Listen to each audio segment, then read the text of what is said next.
Hello, everyone, and welcome to our 49th installment of our ongoing virtual reading series.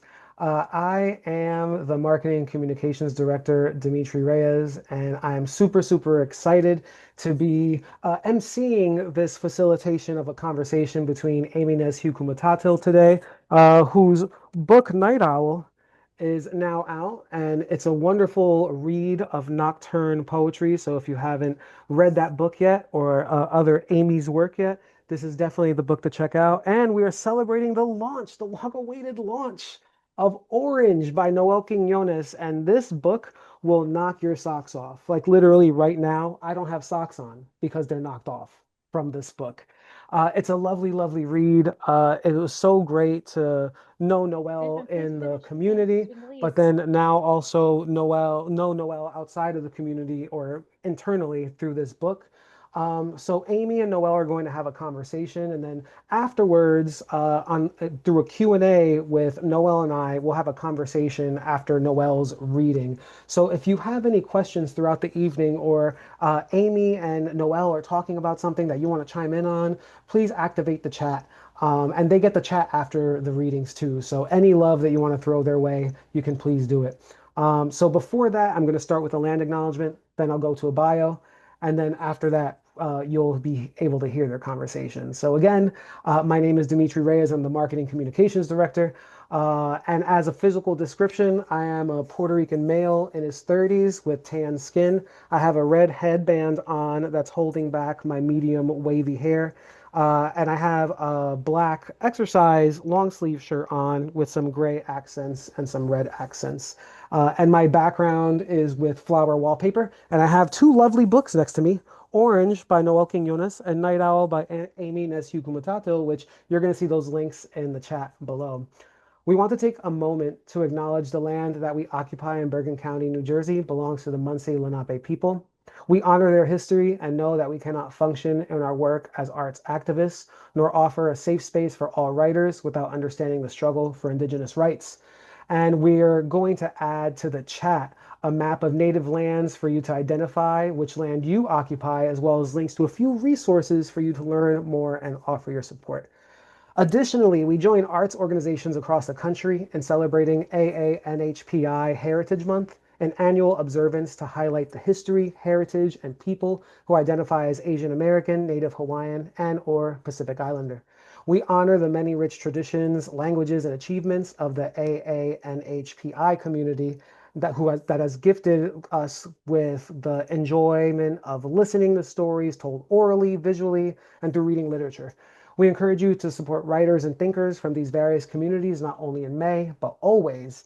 And finally, as a press that believes in the power of words to uplift communities and connect individuals from all backgrounds and experiences, CavanKerry has always advocated for and supported people and communities that have been strategically underserved, poorly cared for, and exploited through our country's history. We will continue the vital work of our publishing and programming in order to foster a safe and welcoming environment for all writers. So with that being said, you have links in the chat. You'll have the links for the books in the chat. I'll read Noel Quiñones and Aimee's bio, and then afterwards, I'll let them have their conversation. So Noel Quiñones is an Emmy and O. Henry Award-winning Nuyorican writer, educator, and speaker from the Bronx. Their work has been published in Poetry, Boston Review, Poem a Day, and the Breakbeat Poets Volume 4, the Latin Next anthology, as well as the Michigan Quarterly Review, for which they won the 2025 Jesmyn Ward Fiction Prize. Their short story, The Time and the Next, will be included in the Best Short Stories 2026, the O. Henry Prize winners. They have also received fellowships from Canto Mundo, Lambda Literary, the Poetry Foundation, Tin House, and Vermont Studio Center. A graduate of the University of Mississippi's MFA program and founder of Project X, a Bronx-based spoken word poetry organization, Noel is currently a poet in residence with the Chicago Poetry Center. Aimee Nezhukumatathil is the New York Times bestselling author of two illustrated collections of essays, Bite by Bite and World of Wonders. Honors include a poetry fellowship from the National Endowment for the Arts, U.S. Artists, and the Guggenheim Foundation. A professor for over 25 years, she serves as a firefly guide for the Mississippi State Parks and won the North American Association of Environmental Educators Pepe Marcos EGA Award for Innovation in Environmental Education. Her newest poetry book is Night Owl by Eco. Everyone, please welcome these two amazing writers that I'll be putting on right now.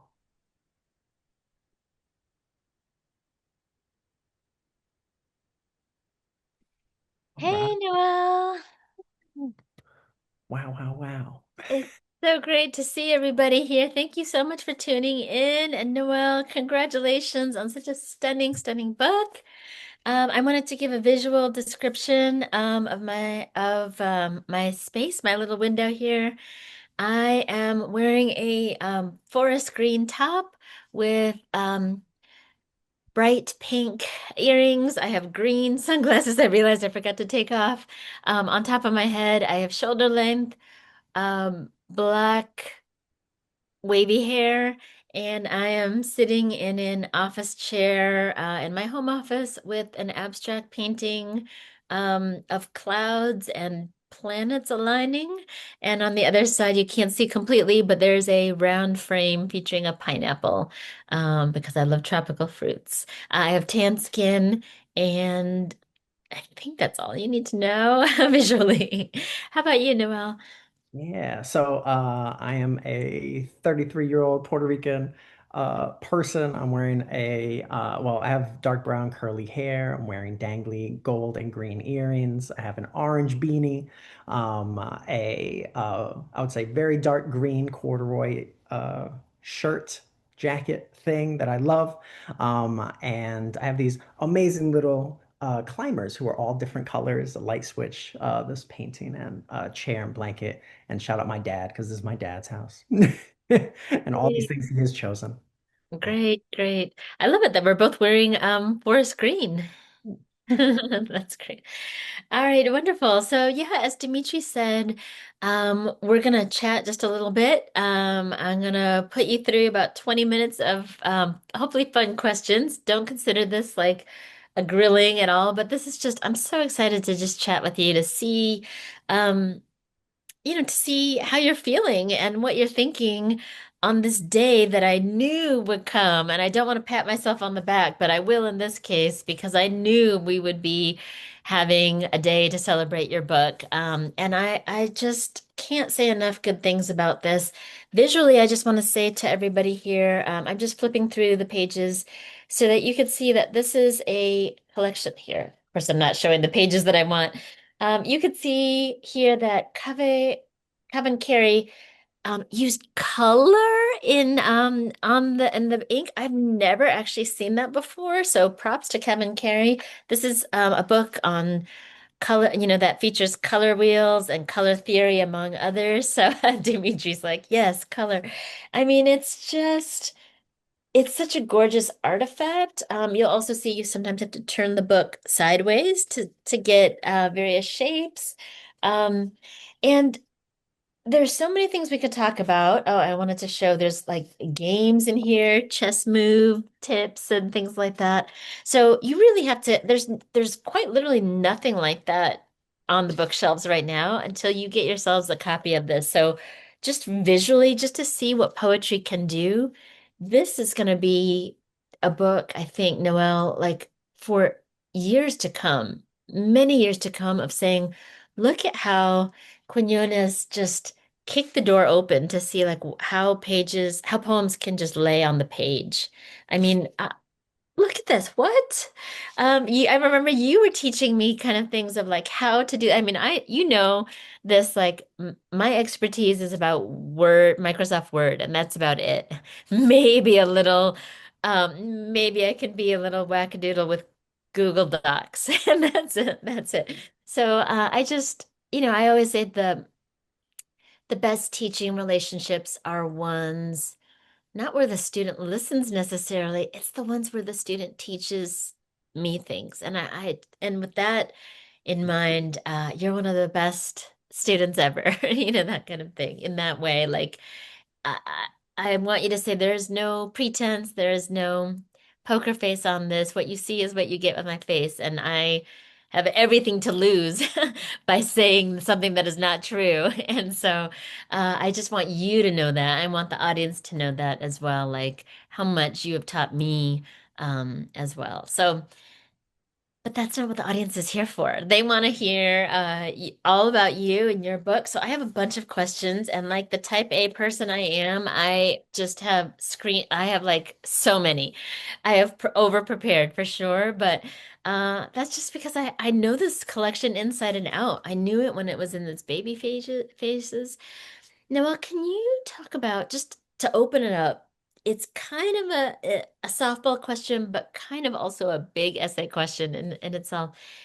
I keep thinking about orange as this threshold color, this kind of mixture. It's not quite yellow, it's not red.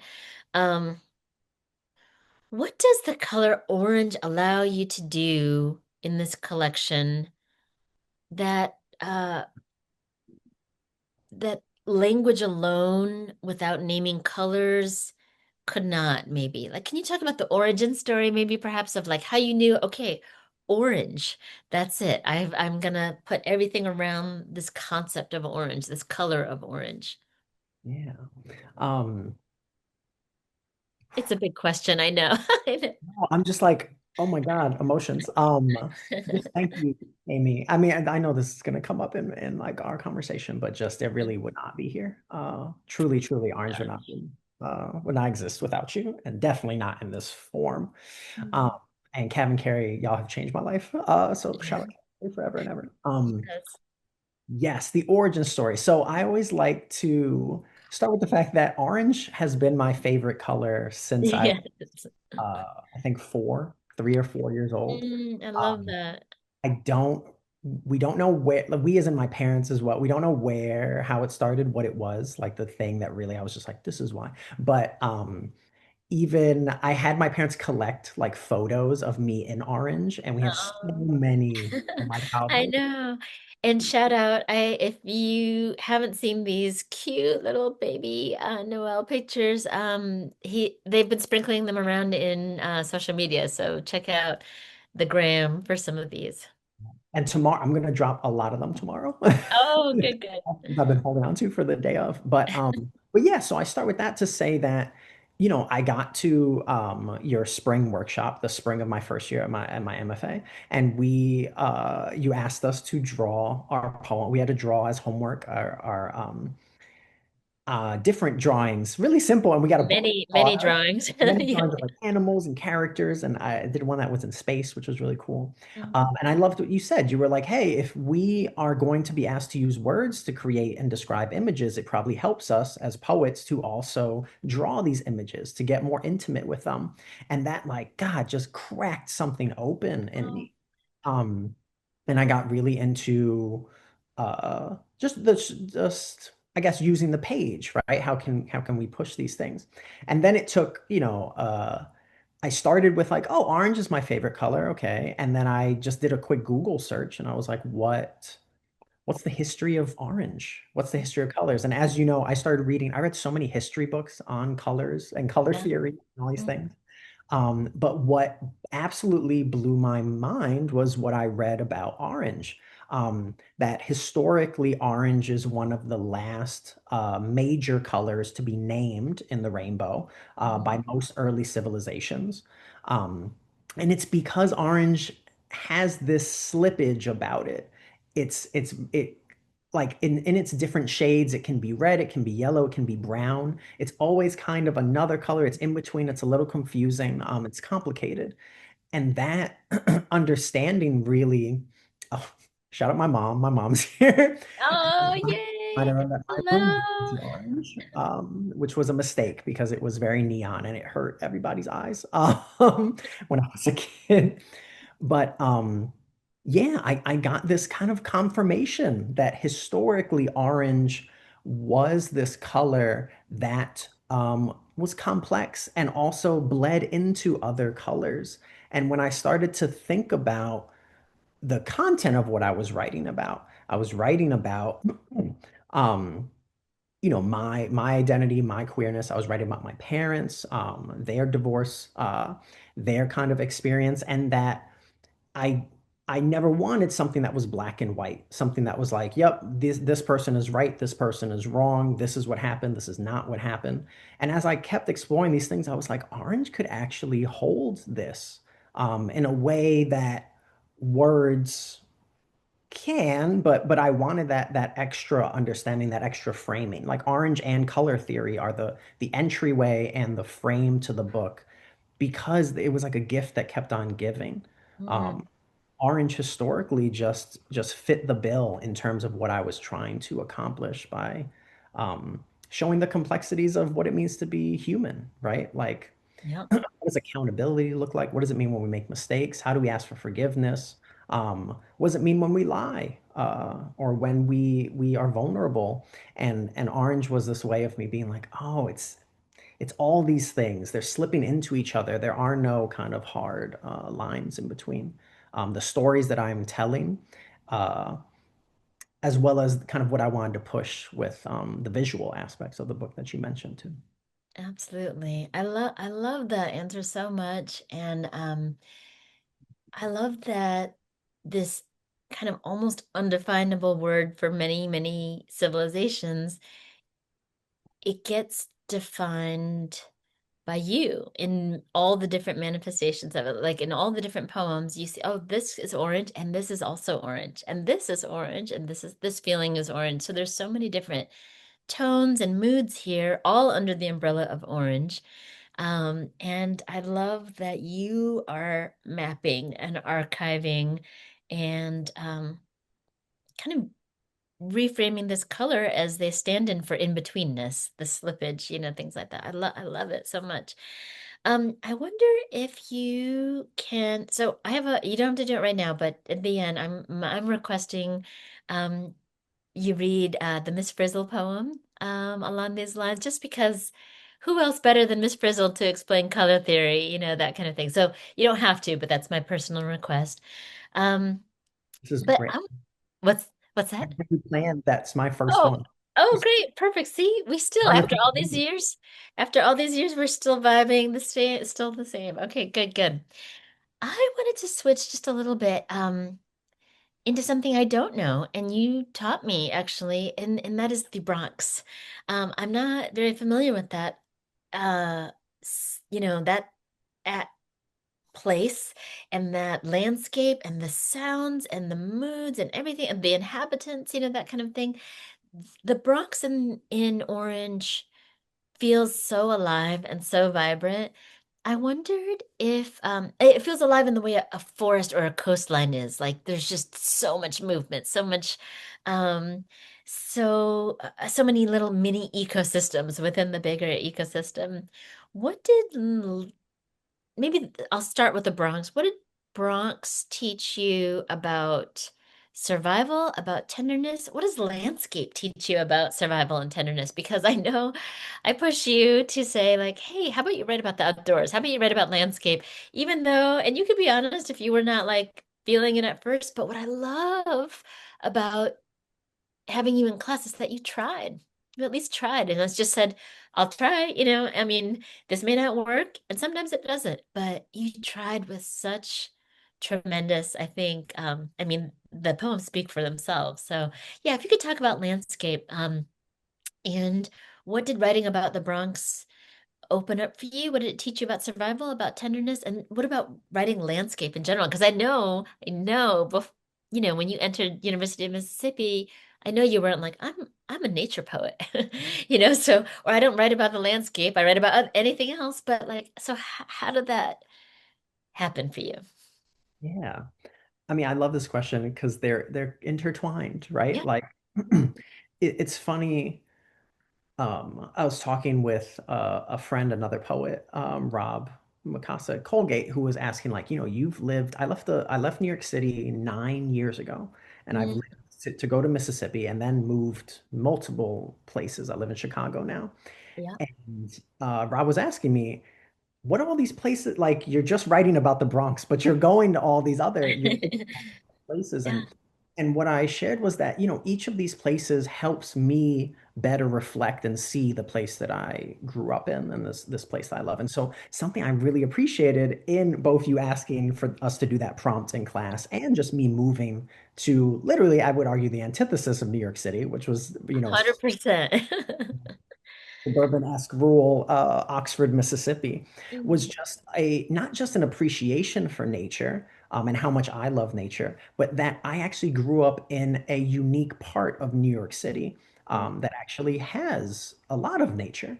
Yeah. Um, and no one talks about that or knows that, right? Obviously, New York City is known as the concrete jungle in all these ways. Of course, people know Central Park, but then even to zero in more, right? The Bronx is so, I mean, stereotyped and disgustingly described in all these terrible ways that it's violent and dangerous and has so many connotations of like racism and classism uh, and specifically zeroing in even more when people talk about the South Bronx. But I grew up in the North Bronx, um, which is, I mean, still has all those stereotypes. But I was really blessed to grow up near. I grew up next to the Bronx Zoo, the New York Yeah. Botanical Garden, the Bronx River Forest. So we have a river, literally, that me and my friends would hang out in. I have poems about that in the book. Next to Van Cortlandt, which is the third largest park in the entire city. And so Mm. I was actually in nature a lot, but I didn't think it was I was like, no, it's New York. It's not Yeah. nature, right? It's not a But landscape. and by But the way, the Bronx Botanical Garden, I've since, been. It's extraordinary. It's just such an exquisite collection of plants. Like how lucky to be, in this like within walking distance or like that kind of thing. It's yeah, anyway, go ahead. no, absolutely. And that, yeah, all these things I didn't appreciate or I guess thought were something to not like because when I told you, oh, I'm from New York, right? I was kind of feeding into this another type of stereotype, right? Another stereotype of like what New York means, what it means to be from New York. I remember like getting to college and some friends who were from cities and like not just New York and being like, oh, we don't do outdoorsy things, like because Yeah. we're from the city, and that was like a point of pride. Mhm. But I, when I got to Mississippi, I was like, wait, I really like this stuff. Is it coming out of nowhere? No, it's not. It's that I like went and was like literally walking through the river with my friends in middle school and like playing in the woods and like getting poison ivy and like doing all these different things in nature. And so it was moving to Mississippi and getting that prompt, which initially I was like, bro, I have nothing to say about nature and landscapes. And to be like, wait, I actually have a lot to say. And it does this dual work, right? Of saying that I'm talking about a part of the Bronx that is I've never seen really discussed or showcased anywhere. So I'm pushing back against stereotypes and also kind of reclaiming that like, no, I grew up in this really green part of the city that meant a lot to me in terms of how I think about my childhood that was really on the cusp of the internet too. Because when I think about nature and landscape, I'm also thinking about the ways technology has kind of disrupted our relationship to that, right? And our Yeah. understanding of it. And Hmm. I kind of was in that millennial middle age where we were still like, oh God, man, until like it was dark, just hanging out in these in nature. Yeah. Yeah, and I think you were also one of the last generations to not have, and forgive me, like I'm blanking now on your age, but I don't think you had I don't think growing up you had like the cell phone to take selfies by the river or something, right? Like No, I got my first cell phone halfway through high school. yeah, So so like you've had that preserved kind of childhood through middle school, which is so important, and I know I'm preaching to the choir here, but it does make a difference in development and your relationship to the outdoors. You know what it's like to have poison ivy. There's plenty of suburban kids or all over who don't, and they've never even had a cut on their skin or a skin knee, that kind of thing. To those are the negative things, but they also don't know what it's like to see a butterfly like rest on a flower right before their eyes, that kind of thing. So anyway, okay, good. I love that. And yeah, and you're right. It's and one of the things I so many things I adore about this book, but I just feel like I'm traveling all over. But yeah, overall, it's like you're redefining the Bronx, and it's a great kind of like love letter to a child of the Bronx, and I don't know many contemporary collections that do that in this way that also don't see it as a limitation, but as like, look at the bounty and abundance that I have because of my upbringing, So that's something that the readers really need to take a look at. This is not just someone who is captured and controlled by a city, but it's like the launching point for how much a city can be expansive in someone's writing, that kind of thing. So I love that welcoming. Um, gosh, time flies when you're having fun. I said I have like 10 questions here, so let me get on. Oh, here, I want to talk about this one. Well, two things because I know your mom's in the audience, and I wanna share this. So buckle up. Um, I turned to this seminal moment. I can't remember what we were doing in class, but it was something. I think you wrote about science fair, I think. And Mhm. I think that was the watershed moment for me where I was like, okay, this person's gonna have a book soon. Like you touched it. It's not like you were, writing crappy poems all along until that one, but they were okay. They were okay. They're okay. And then boom, the signature Quinones poem was in that science fair one. I think now that I know the breadth of what you write. And I think we stayed after a little bit. We were chatting about science fairs. You were just talking about like how your mom supported you, and no matter what you were talking about, you had just great parent support. No matter what you were researching or anything, they were cheering for you, that kind of thing. And I just thought how rare it is to find somebody who, you know, loves their parents, as complicated as it is, but still ultimately comes down on the side of love, and that learning, science fairs, maps, color theory is always there. Also the unlearning of things as well. But I want to push that instead of like, so there's so much we get to kind of experience your learning alongside the speaker growing up. But what I also was struck with is we get to play too. So it's not just academic, anything, color theory. There's so much of these forms, invented forms, invite the reader to participate in play and experimentation and make your own poem kind of. What made you trust the reader to enter the poem this way? Yeah. Well, I want to build first just on like the shout out my parents. Yeah, yeah, Um, I, both my parents, I love, well, I mean, I really love the acknowledgement I wrote for them, which yeah. was, you That's so know, thankful to or wet off for my parents who knew the power of, or how a library could shift a life or who could change a life. Um, both my parents exposed me to so much, especially, and this is where it gets to a thing of like just appreciating New York City as a space, and yeah. both of them really pushed that. Like we went, so I mean, the joke is that like New Yorkers have never been to like the Statue of Liberty or like the Empire State Building, and my parents took me everywhere. I've been to every museum, every like architectural site, all these different shows for kids and all these things because my parents believe so strongly in education and in teaching, in learning.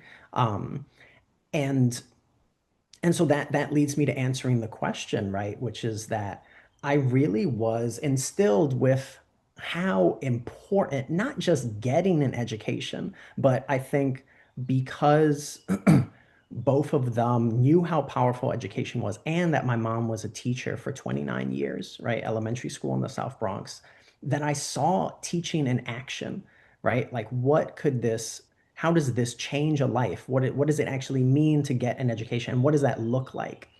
And I knew really early on that I wanted this book to also be a love letter to education and to like teaching, and teaching as a collaborative effort. I mean, you opened with this, right? That like the best relationships, I mean, as you know, I taught high school for 7 years. The best relationships when you're teaching are the ones where you're learning as well, right? And I was like, I want some kind of back and forth here, some kind of collaboration. And of course, that's influenced too by um, my background in spoken word and slam, right? were trained to write poems that always thought of the audience. You Yeah. must Yeah. consider who is listening. Yeah. How are they reacting? When will they do something that will maybe change how you are performing, right? Because every time you go on stage, it's different based on the people that are there. And I, Absolutely. and I that was the challenge I set for myself with Orange. I was like, how can I do that on the page? I can't stand next to these people. I'm not going to be in Yeah. front of them. It's not a Exactly. slam poem. How can I make sure, not make sure, but how can I invite someone when they're sitting at home reading this book on their own to collaborate with me to make the meaning together? And for me, that's what teaching is, right? We're collaborating together to create something special, and that it is this is where we're getting kind of into my ethics or my values, right? Is that like and doing that is makes us both better. If we are collaborating in our writing, or sorry, in our learning, Yeah. we are becoming better humans. Um, 100%. 100%. and so yeah, that's why I pushed a lot of these forms to try to see what was possible. I Yeah. love that, Noel, so much. And it's so apparent in every page here.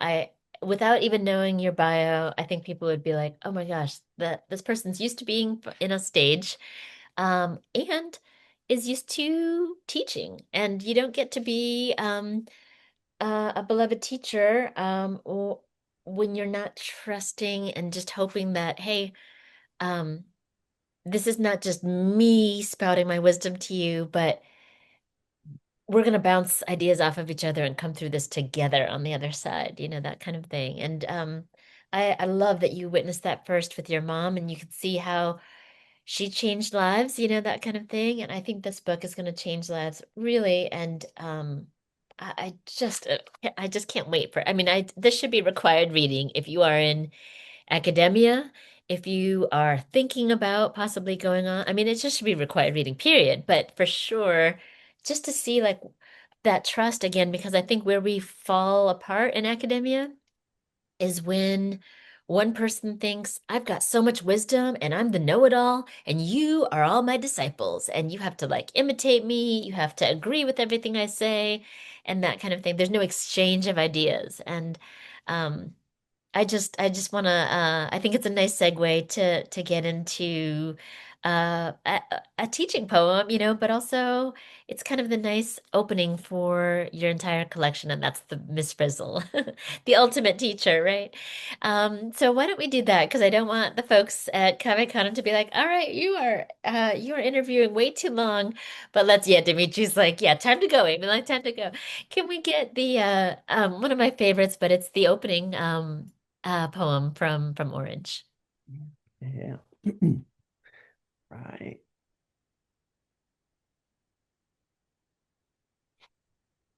Here we go. Shout out Miss Frizzle. Miss Frizzle explains color theory. What if I told you light is a marriage between what we believe and what we see? Is my dress blue or violet, children? I could have given you a simple yellow, but the truth is no one on the planet sees the same shade of any red or orange. Our oldest books describe the ocean as black. Some cultures have no word for green, or better yet, every word means green. Didn't you know there are thousands of unnamed colors? Artists, scientists, philosophers, and holy men have argued for centuries whether color is real or not. Tell me, what color is your room in the dark? How can you prove it? Who would believe you? I'm sorry. I shouldn't ask children these questions. How silly it is to be a teacher, always pretending to be this certain. I know you've seen a rainbow in nature, every color bleeding into the next. Close your eyes, push your pupils in. Show me what we hid. Right. Cool. This is the reading section. Reading poems. Um, so as as I always do, as a Aries and a fire sign, I did not fully decide what poems or what order I was going to read them in. But I really just want to be inspired by the conversation that me and Aimee had. Um, and so the next one I'm going to do is the Bronx River Forest, or it's called the Bronx River Forest. Um, and just building on what Aimee and I were talking about, just the importance when I look back of having a childhood where we could do a version of the like, come home when the street lights come on. There was no way for my parents to reach me. And that at that time, that was not a terrifying thing. Obviously, there was concerns, right? But I really, in retrospect, thinking about development, also having taught adolescents and seeing how important those milestones are in terms of just being in the middle of a forest with your friends and making decisions, right? Learning how to make decisions, learning how to make mistakes, um, and how to like just screw around. And so this this is a poem about me and my friend messing with an airsoft gun, which was not it was dangerous, but here we are. The Bronx River Forest. 7 inches above my head, David shaded and unsettled me. We who knelt toward the dark fingers of eastern hemlocks, but never our fathers. The woods whispered air soft, the gun's breath clearest in the forest. Its plastic slick, a crisp horizon where the pumpkin seed sunfish debated pain and power because it glinted, darting in and out of the river through strewn bolsas, like a hood epistolary. All eyes gray gull wings who swore on green but never knew to name it nature. The gun sharp as the collared rockery, its neon orange muzzle sawed off, an obsession, a hidden tip, to hurt without hurting. Inside our friendship, all other animals learn the word yearn. Forbidden, the line between green and brown. We escaped the block by the skin of a double dog dare. Our neighbors were naked men tricking, their legs spread as grasshoppers, boys with the wingspan of song sparrows, and our worst fear, the mourning dove, who shuffled the forest floor as if it didn't want to be pure white at all. So often we hunted each other between the dogwoods and spice bushes, the Capri Sun pouches and condoms spun like silk bombs. Everything was a new fanged sound. To learn the delicate Venn diagram of tenderness, he wanted me to puncture him. He positioned my finger, dipping in and out of the trigger. He pulled down his pants, his thigh 1,000 marsh wrens, brittle and reeded as I gripped its circumference. I clicked, his mouth an O, my first proof. His scarlet slid in my palms, painted turtles to the river, a flow of flows. His curses ushered out the tree frogs, the great egrets, owl-eyed and deviled. I discovered this crude vowel. I fished out the single white pellet, my palm a tongue, pearl-mouthed. This seed in one hand, gun in the other. I planted both in the ground. I just needed to know what it felt like. Do you think anyone saw? um, I workshopped that poem with Derek Harrell, one of my professors in Mississippi. I'll never forget. I'm pretty sure Andy is here, Andy Sia. But after when we were workshopping this poem, Andy was like, "This is a queer pastoral," and I never forgot that. Just thinking about making the Bronx into a natural landscape. Andy's here. Yeah, I remember you said that, Andy, and it meant a lot to hear it. All right. So, ooh, this is where I get to explain things. So exciting. So if you have the book, when you get the book, a lot of the titles start with how to, and again, this like love letter to education, and to that collaborative effort, right? Let me show you how to do this thing, and maybe you will feel invited to do it. So I'm gonna read two how-to poems for my parents. And so the first one is How to Color Mommy, and it's a poetic form I created called a coloring book poem. And basically, every stanza has a color in it and is numbered. And so the color associated with that number is what you color in for the image. And the image is this flower, which is my mom's favorite flower. How to color mommy. 3. She digs her palms dirt bold into the potted earth. All morning, I lose track of her among the foliage of our fire escape garden. Spider and snake plants, moss rose, rubber figs like green accents crowning her namesake. Through the canopy, she peeks, asking, won't you draw the color of the sky in your world? 2. All the teenagers on Morris Ave have ears like mine, stretched and bow-legged as pigeon wings. A slender Nigerian man kneels down to meet my eyes. Your mom was the strictest teacher I ever had. That's how I knew she loved me. When she releases, our ears disguise themselves in royal blue. 1. Sweet violet freestone, wombed by jaundiced flesh, an unplanned 36-hour dry birth. I colored her, she colored me. As my mother cries, I ripen.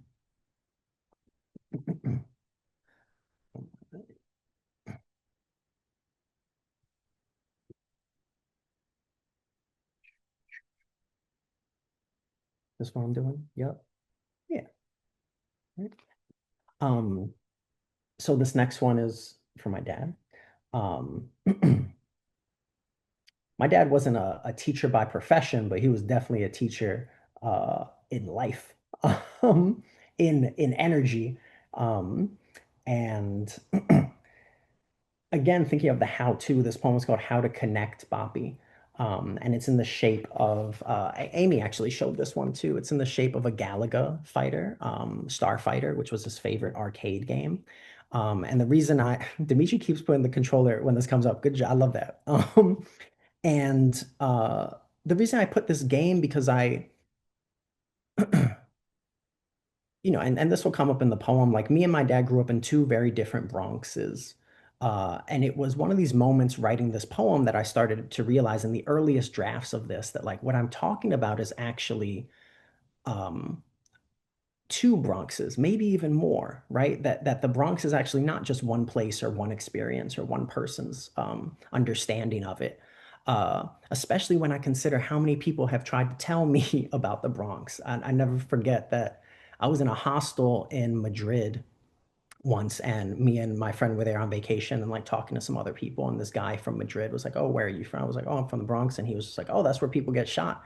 And I was like, have you ever been to the States? And he's like, no, I just heard that. I was like, how are people in Spain and Madrid hearing about the Bronx in this way, right? And I think about that, and it just speaks to the ways in which our words have power, right? And the stories that we create about places that we've never been to. And so I chose Galaga as because it's a very challenging game. And it's a game that you have to work at, right? That you constantly have to come back to and look at from a different angle, right? And that was a testament to why I chose this. But all right, I'm gonna shut up.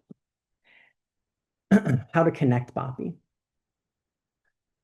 I know why you use words like loyalty, achievement, intellect.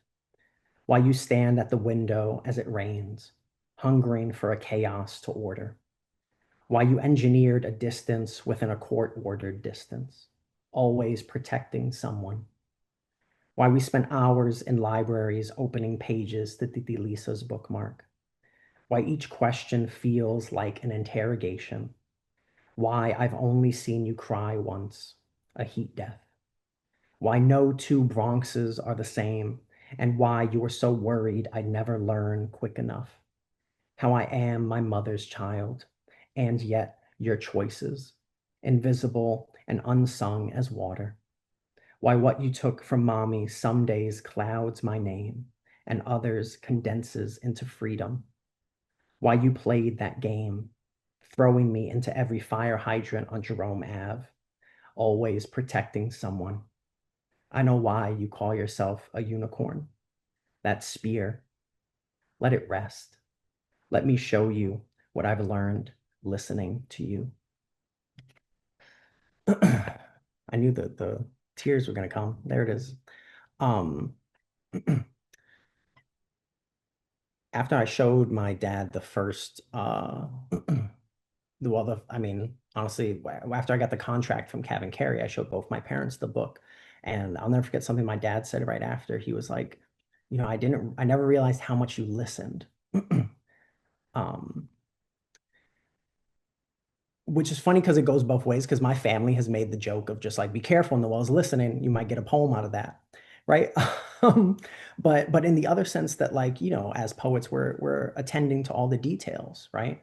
Um, and we're listening in the sense of like, what does it mean to write about life, right? About what it means to be human, and this book is so much of a testament to that, and to the testament to the fact that, like, we never can, right? This book is just a small snapshot of my perspective of what my parents went through with their divorce, um, and what I like heard or experienced, right? I'll never fully understand what they did, and that, just to echo what Aimee said. God, to be able to show this book to your parents or for them to give you your blessing is just really, I have no words for how grateful I am and how much I love my parents. And I'm so thankful to them for not being perfect, right? But for trying, for always trying. All right. So I'm going to read the title poem, Thinking About Complexity. Uh, so this poem is a history of the color orange. It's all the things I learned when I was doing research um, about this, and I guess what's important to know. And if you follow me tomorrow and see all these pictures of me as a kid with orange, I got bullied for wearing orange in middle school, so that's a little in here. And again, just all these like little tidbits I learned about this color. And for the poetry nerds, this is a hustle. So it's couplets, and every last word of the hustle is a version of the word orange. Orange. If I have a gender, let it be a history learned from orange. Freak, sunfucker, faggot, orange boy, rumor of sixth grade sunrise, dressed in you, I was a child of unspeakable obsession. Archaic language, Gil Riad, until Elizabeth of York, Queen of England, her lips unlocked your Saracen line. My fingers knew taste before the orange. Darting across Norwood rooftops, we played manhunt, dodging Dutch colonists, their family crests of orange. Scraped from dust to crown our bruises, warriors, we stared directly into the sun. Taínos died in orange as if we always knew we were history. Amber hardened into gold, tricking mortals, mortals tricking gods, asking, was it the fruit or the color? First, Tibbet's Grove, millions of fruits grafted instead of born from two parent orange trees.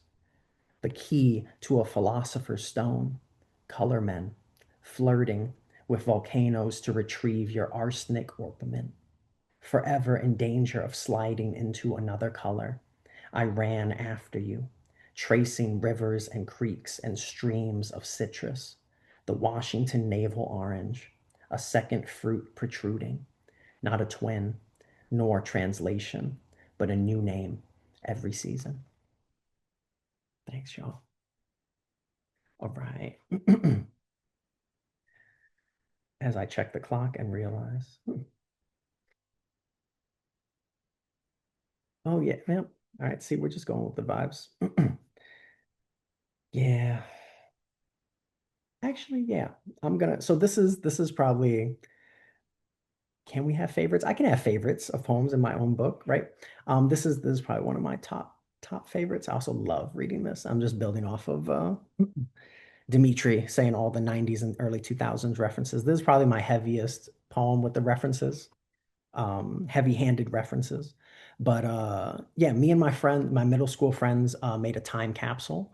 I keep asking every time I do this, and people say that they still do time capsules in elementary and middle school. So I'm really happy that tradition has not died. But if you're unfamiliar, you get a container, you put a bunch of stuff that means a lot to you, and you bury it somewhere and you unearth it. I don't know, any amount of time, a year, 2 years. There's some time capsules we're still waiting to open, right?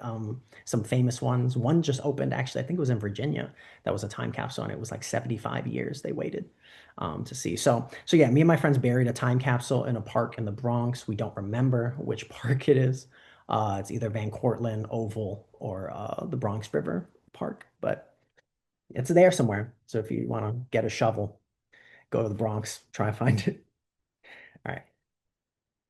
The time capsule. I need you to know we laughed, rib choked, cement knelt, blood bellowing and bat screeching, captured in a bottle right there. So alive, we could almost. When AOL Instant Messenger failed us, we buried the first screen names we ever embarrassed the world with. I want you to know. After the breakup, Allison let Jazzy post up in her bedroom all summer, ears red rushed and bopping to J-Lo's This Is Me Now, autographed because she climbed on top of a New York One news van and yelled, "Hey, yo, Castle Hill, sign my shit," at the last FYE on Jerome Ave. I need you to know David traded me his blue eyes white dragon for nothing, then sat at dog shit park for an entire summer, clowning me and clowning me and clowning me. And when I finally won, he said, "I'm proud of you. You must know. The day Joelle drew a map of Norwood, it opened a metal grate on East 207th that still can't be closed. Know this, the legends are not exaggerated. We ran the Bronx River Forest with nothing but laser tag guns and super soakers. And AJ, who really did get a blue belt in Taekwondo, really did whoop all our asses. And his Tims really are still hanging from some branch above the last park we ever said truce in and meant it. You gotta believe. We dipped our Beyblades in holy water. And when they shattered, we wrote down the true definition of religion, then folded it away because no one deserved it except us. No angel trusted me with his life. And if you time a dap just right, you can melt a shoulder blade into a feather. We all dreamt of wings, but most of us only ever got an edge to wonder at. Trust, we never thought we'd make it out. So we hid something. A real que se yo no me joda, a Jabberwocky, dark matter, spear of destiny type shit. I can't explain it, but if you ever find yourself hype off an early dismissal, $1 short of a bus to the movie theaters, I need you to follow the map and dig and dig and dig. And when you hit metal, open it. Thanks, y'all. I believe that's a good. I think that's a good, right, Dimitri? I mean, I think it can be. I could hear you all night. But I did want to put Amy on for a sec because I know Amy did have to run, and then que sé yo, no me joda, we can talk after that.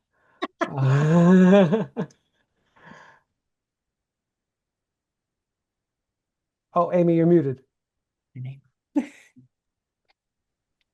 That was such an extraordinary reading, and I know people have so many questions for you and stuff like that. So I want to make sure that I duck out so that everybody can ask you questions. Noel, thank you so much for being letting me be a part of this. I am the proudest um, Mississippian of you right now, and I just cannot wait to see this book fly out into the world. You did it. You did it. You did it. And I want to say I told you so, but I won't. I'm just gonna say like you have graced us so much with what poems can do, both on and off the page. So thank you so much. Thank you to CavanKerry as well. I might linger on just a little bit for the first questions, but then I have to duck out, unfortunately. So thank you. Thank you, Amy. Truly, thank you. Thank you, Amy. It was a pleasure, as always, to have you with us. All right. So now is the point where I come back on a bit, and let me add the spotlight there. All right, perfect. And we kind of do what really ends up happening when you go to a lot of these events, you really get the real cheat there, the real tea, the real talking afterwards when everyone's hanging out at the coffee shop or the bar or like outside the venue, and we're just kind of talking back and forth. So Noel and I are just going to talk for about the next 10 or 15 minutes, and there's some questions coming in, which is great because then I have all these other questions that Noel I could just send you an email about later. And then we could just go through some other ones. So I got one from Andy, and it says, "Hi, Noel. This is such a beautiful book in reading. Orange is so playful and formally inventive. I'm wondering if there are poems in the book that were more challenging to write than others, or forms that took you a longer time to work out. Would you speak to the process of writing these poems, or how you find or land on the form in such cases?" Yeah. Um, I mean, the answer is absolutely. Um, so I think, oof, man, there are so many that I was like, well, I mean, true, again, true to me, just being in Aries and doing the most. I like there were forms where I wanted them to do so much more than like they needed to. Um, I even remember the director of CavanKerry, Gabe, who's here. We were having a conversation where he was like, "Hey, this form is actually like taking away right from the content." And so what was actually hard for me was to pull back on some of them. And I mean, I'll give you an example. Um, yeah, Amy showed this one too. So I made a new form called a color wheel contrapuntal, and basically it's a poem. A contrapuntal is a poem you can read multiple. Andy knows this, but a contrapuntal is a poem that you can read in multiple ways, right? So technically, the color wheel you could break it up into four parts: the primary colors, secondary colors, and tertiary colors, and then the whole thing. So it's four different poems. Um, and so with that one, initially, I wanted it to be 12 poems that you could pull out the complementary colors, like blue and orange are complementary colors because they sit on opposite sides of the color wheel. And it was too much. Oh no. Are we still here? Yeah, no, Oh, we're good. shout out Gabe. Thank you, Gabe. Amazing. We got the visuals. And so I had to pull back on what again, that meeting place, and Andy and I have talked about this too, like what is that kind of sweet spot between you and the reader? What do you owe the reader? How much can you push them or invite them to do something? And that was really hard for me. I think coming from slam, where I had such a like I can basically be there in the room. Obviously you cannot when they have a book, right? And so that was really challenging for me, not just with that form, but with a few others of just wanting to go too far and being like, nah, man, I need to trust the reader, right? Trust that what they can hold and what is also pushing them too much. Um, and I think too, honestly, there are moments where I did probably do a little too much, but I'm okay with that in the sense that like what Amy was saying, that it is a playful book. Mhm. And I wanted it to feel like a jungle gym. And sometimes jungle gyms are too much. There's too many things going on, but you have all those options in front of you, right, to choose from which ones you want to dive deeper into. I will say the most challenging form for me is actually the longest poem in the book, which is called Marriage, and it's 7 pages, right? One, two, three, four, five, six, seven. Yep. It's 7 pages, and each page is a different color illusion. Um, and that was just, I mean, I made the stupid decision of using Microsoft Word to format these, and that was just absolutely ridiculous. I should never have done that. But but yeah, Yeah. that was really, really challenging to pull. Oh yeah, again, shout out Gabe out here. Um, Love with this one. those are some of the things I was trying to to pull off. Yeah, with the fading and the overlap of text. And then this one that's about to come up. Yeah, this one is an illusion as well. But yeah. Thanks, Gabe. Thanks, Andy. Yeah. And I'm not going to try to talk too much about anything because there are other questions coming in, but I do love the consideration of performance poets when they do take it to the page because it does become such a symbiotic relationship between the audience and the reader, right? Um, in performance, right? You're captivated with the audience, but then on the page, we don't realize that the audience is also an accomplice in the way the story is being told, right? So, um, it's very Douglas Kearney to have all of these different meanderings on the page in order to kind of have a different kind of a somatic feeling, a somatic relationship on the page, even when Noel's not in front of you, which is awesome. Uh, Christopher says, you are not only an incredible writer of many genres, but such a close and generous and brilliant reader and viewer of many mediums, including, of course, film.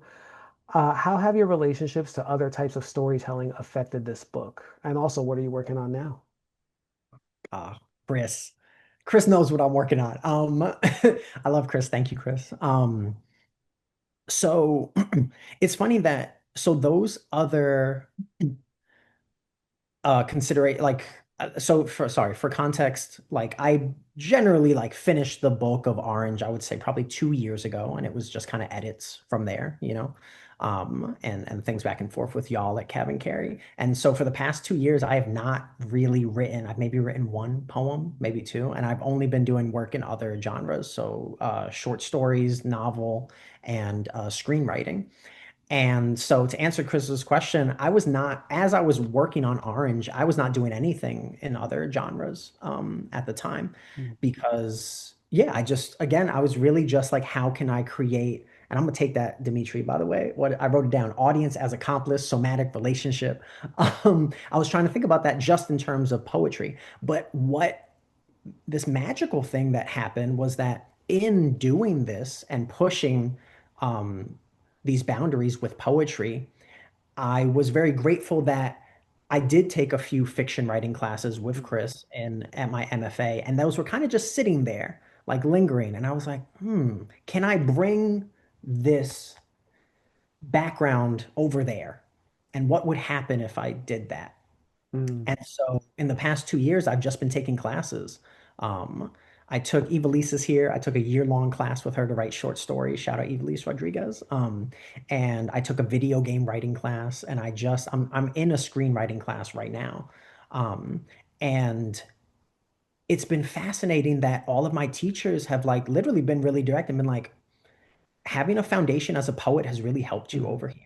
Our attention to detail, thinking about the smallest levels of language, especially since my poetry is narrative and very voicey, right? That helps. Voice obviously helps when you get to screenwriting, especially you're just writing dialogue.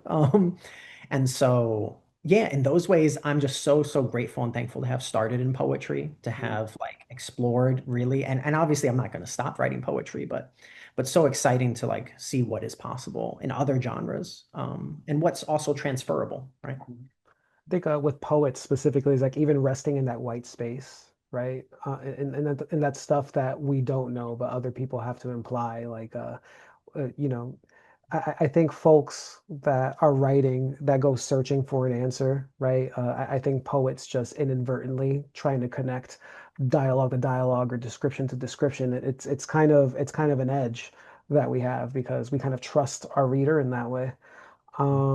So Gabrielle is asking the most important question here, and it is, what is your favorite color to wear with orange? And what books would you say inspired or go with your book? Yeah. Um, what's my favorite color to wear with orange? I mean, I really, the orange and green really gets me, the orange and, Yeah. so like I mentioned this before, orange and blue are complementary colors.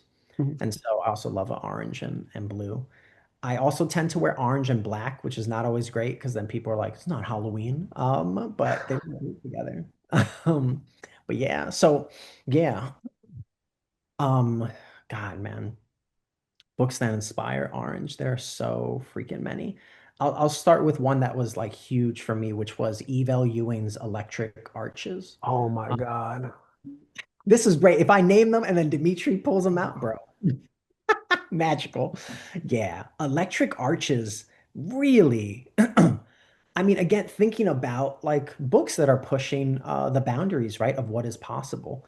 Um, someone too, Eve had a back has a background, right, in spoken word, and just yeah, thinking, and especially Electric Arches because it's about her childhood in Chicago, and thinking about what how can I shape this narrative? So I went back to Electric Arches a lot, not just formally, but also for how do you convey a childhood narrative with adult I don't know what the word is, tensions, right? Because it's not just based in my childhood, right? It grows and it's going into my young adulthood and things like that.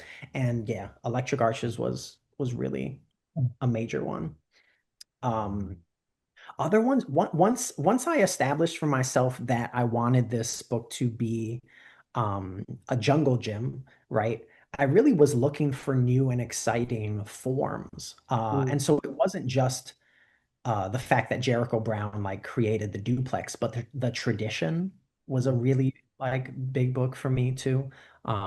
We read it my first semester, my first workshop of my MFA, and the duplex was so perfect for me to talk about divorce because the form itself is an inversion. Every every couplet, every line, right, inverts itself. And I was like, this is so perfect to show two people's experience of the same or two people's perspective of this same experience, right? This shifting, and then overall just how to write about queerness and I mean, God, the tradition is such a beautiful freaking book too. Um, God, I'm gonna stop with those two because I could keep I could keep listening and listening, yeah. but All yeah. right. Well, it's going to continue because now Eva Lisa is hitting us with what aspects of Puerto Rican literature have inspired your work. Oh, I love this question. I'll start with because God, man, this quote has like stayed with me since I encountered it in high school when I Mm, first started doing spoken word, which was Miguel Agarin, which the quote is, and I know Dimitri knows this quote, the Nuyorican poet is required to create newness. mm, And it goes on, a new language, a new way of communicating. I really took that to heart, man.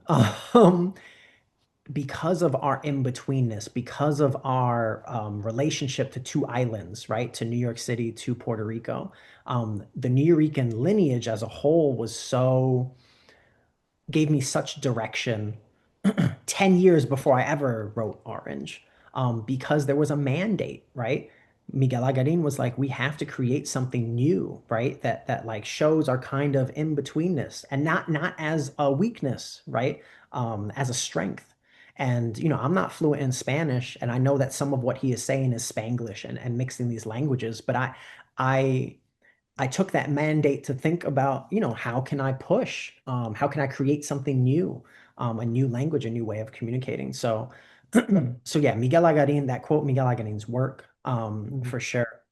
I have to shout out Mayra del Valle, um, and who just became the Chicago Poet Laureate. I'm like grateful to say we're friends now, which is crazy.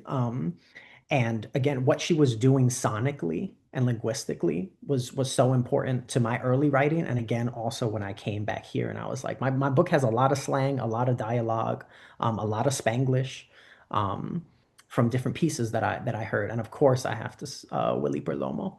Um, Specifically, I mean, of course, like where Nickel costs a dime and Shorty Bonbon, but more recently, the Crazy Crazy Bunch. bunch. Yeah. Yeah, because the Crazy Bunch had these really cool kind of screenwriting poems. They're screenplay poems. Hmm. The The between his dialogue poems. the Hmm. cops, the poetry Hmm. cops, right? Hmm. Yeah, the poetry cops poem. Dimitri's out here, bro. Yeah. And The that Miguel Algarin essay, I think, is in this, by the way. I just couldn't find it. So, Aloud Voices from the New Eurekan Poets Cafe. yeah. So Yeah. that yeah, thank you, Elise. Yeah. The Sidewalk of High Art is actually the essay. I'm pretty sure it's like on archive.org. Yeah. Um, Next question from Maribel. Which poems do you think fit best in slam or spoken word poetry? Hmm. Shout out my sister. That's my sister. Um, which do I think? I mean, I'm never saying this in a pompous way, right? And I use the word trained very intentionally. I was so heavily trained by slam and spoken word to perform Hmm. that, like, when I'm reading these out loud, and it's funny because I was, ooh, there's another New Yorican to shout out, Urayoan Noel, who Mhm. I read with yesterday, whose work was also a big influence. Where we were talking before the reading and just thinking about he was like how he's like he reviewed the book and he was like, I don't know how you're gonna read some of these out loud. And I was like, no, I got it. And it's just so I to answer your question, Maribel, like any of them, I really don't when you perform a poem, you perform a poem. And I know that everyone has their own reading. I mean, that's what's really hard for me with like this book is that everyone is going to have their own way of hearing it in their own ear and reading it. But I want to see that as a positive, right? As an exciting thing, right? Um, and so yeah, I think all of them can fit in it. And there are ways other people can make it fit that Mhm. I'm not even aware of, right? And that's something I'm really excited about. And something that's also really hard for me about having a published book is that when I go on stage and do a spoken word poem, it changes every time. Yep. And it's really beautiful to me. Here, there's a world where I feel like, oh, these are the final version. This is it. There's no other version. I'm like, no, depending on how people read them and hear them in their own ear, how other people read them out loud, there are other versions. This is not the perfect done version of every poem. Yeah. And that always intrigues me too, especially when like the concrete or visual poetry is different on the page. Like, you could drop that poem in front of a classroom of people and everyone's going to have some sort of different interpretation. A while ago, there's a throwback, I think to 2021 when we had Daniel Summerhill's virtual book launch, which is your pressmate. He got asked a similar question, and his answer to that is when someone picks up my book and reads my poem, I know when I write it and someone reads it, it's not my poem anymore. It becomes theirs, and then they embody it, and then they have their own performance with it, right? Which is kind of like the little bit of magic, Sorcerer's Stone type stuff that happens with that. Justin Hunt, forthcoming CKP poet, in your current writing in other genres, does place play as significant a role as it does in Orange? Absolutely. Yeah, can't escape it. Unquestionably. Yeah. My my short story collection, the challenge I have for myself, every story is set in the Bronx. Word. Or sorry, set in the Bronx or Puerto Rico. Mhm. Um, and so yeah, I mean I mean, I guess it's the stereotype of just like or not the stereotype, but like the thing we all say, right? Write what you know. Mhm. Um, but it's not even just that. It's not just that I'm writing what I know. It's that like I don't see these stories anywhere. Not Mhm. anywhere. I don't see enough of them. I know the Bronx writers who mean a lot to me. I want more. There's so many stories to tell, and that's so exciting to me. And I think it's also grounding to me as I continue to move to other places and live in other places.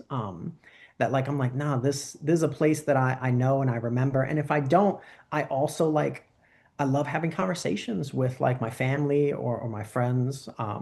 From the Bronx and like learning like their different stories and the beauty with fiction, God, is it feels so much more exciting to be able to like shift details and change things and also do I love doing research. I'm a huge nerd. So like I also have done for certain short stories, I go into a deep dive of like what is this specific like what is the history of the Bronx River Forest, right? Mhm. What community settled there? What does this place look like throughout time? So yeah, place is a huge, I mean, it's always going to be. My TV show is set in Puerto Rico. Mhm. Um, yeah, That's places. awesome.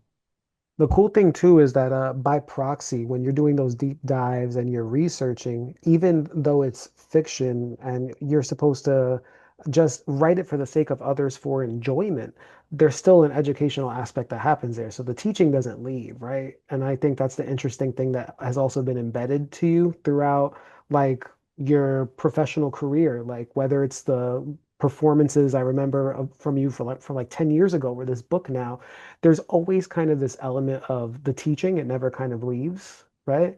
And I think that's super, super cool. So there's a mystery Zoom user on here, and they wrote, is there a poem that you would say could be taught in a classroom or have an influence from your teaching background in the creation? Yeah.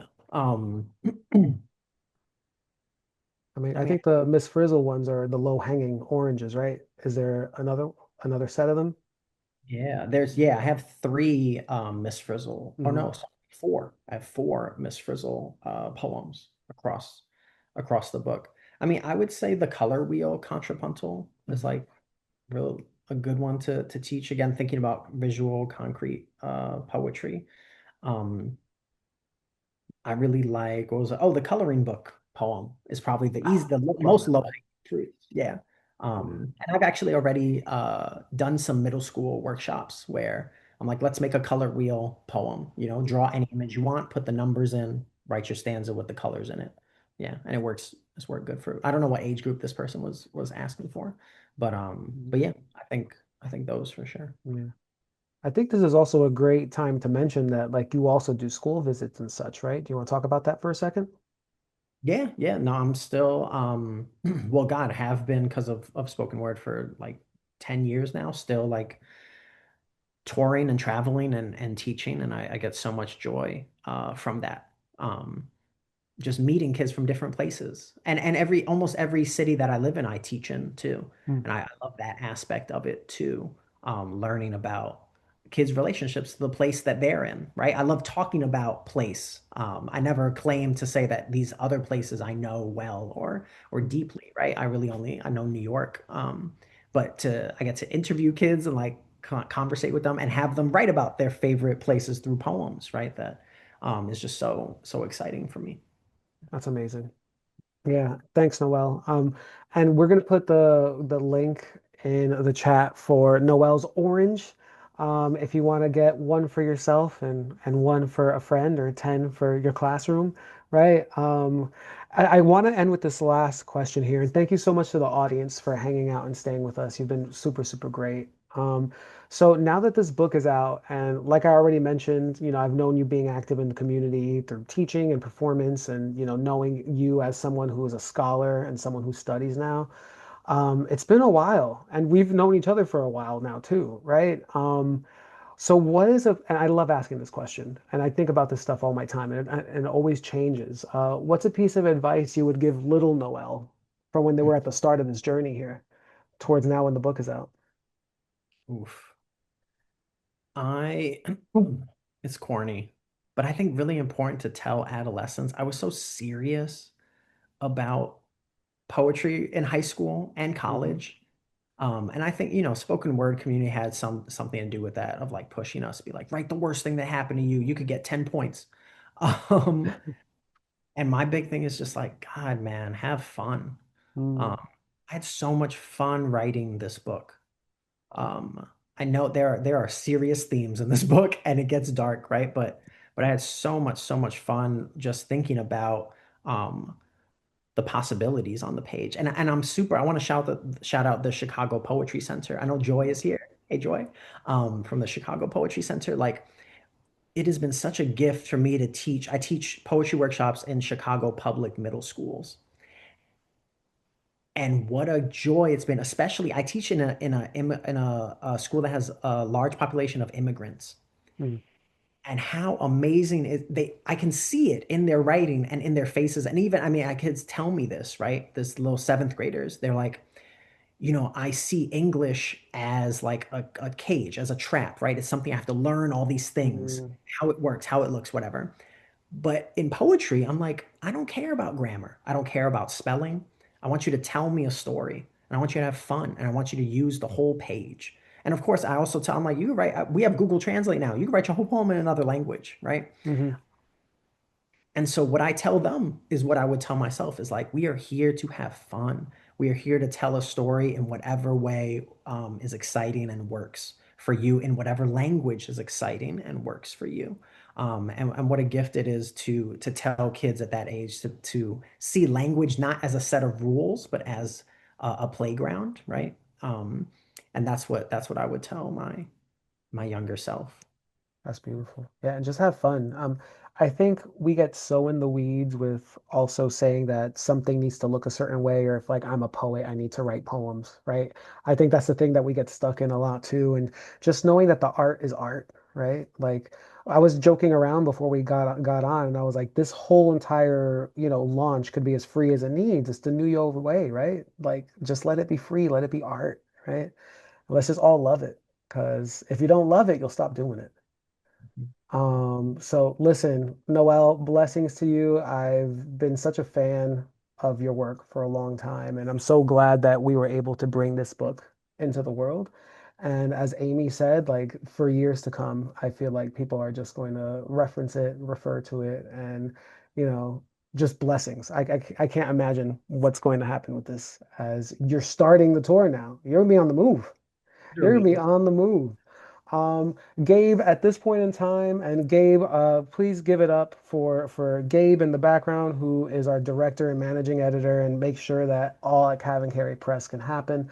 You can let everyone off of mute. I want to hear. I want to make sure that people in the next apartment could hear you clapping and stomping your feet.